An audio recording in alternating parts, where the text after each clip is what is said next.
এছাড়াও শবনম বুবলির হাতে আরও বেশ কিছু ছবির কাজ চলমান আছে। এর মাঝে উল্লেখযোগ্য মায়া দা লাভ, যেই নামের হিস্ট্রি ভাইরে ভাই, অর্ধেক বাংলা অর্ধেক ইংলিশ লাগাইছে একটা ছবির নাম মায়া দা লাভ। তারপর আছে যে ওই আর তাপসমণি ফিল্মসের যে খেলা হবে, এছাড়াও আরও বেশ কিছু আছে। তারপর আছে যে দেয়ালের দেশ নামে ছবি আছে। বেশ কিছু ছবি ইতিমধ্যে শবনম বুবলি সাইন করেছেন।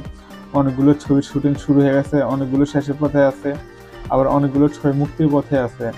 তবে যাই বলুক, আসলে শবনম বুবলির অভিনয় যথেষ্ট ভালো এবং সে একজন প্রতিভাবান অভিনেত্রী। সে আসছেন মিডিয়া থেকে, বলা যায় যে একসময় সে নিউজ প্রেজেন্টার ছিল। আর যারা নিউজ প্রেজেন্টার তারা একটু ভিজুয়ালি প্রতিভাবান না হলে মিডিয়াতে চান্স পায় না। আমার মনে হয় শবনম বুবলি যথেষ্ট ভালো অভিনেত্রী। আমরা চাই সে ভালো কিছু আমাদের সবাইকে উপহার দিক। প্রিয় ভিউয়ার্স, ভিডিওটি ভালো লাগলে চ্যানেলটি সাবস্ক্রাইব করে দেবেন, লাইক এবং কমেন্ট করতেও ভুলবেন না।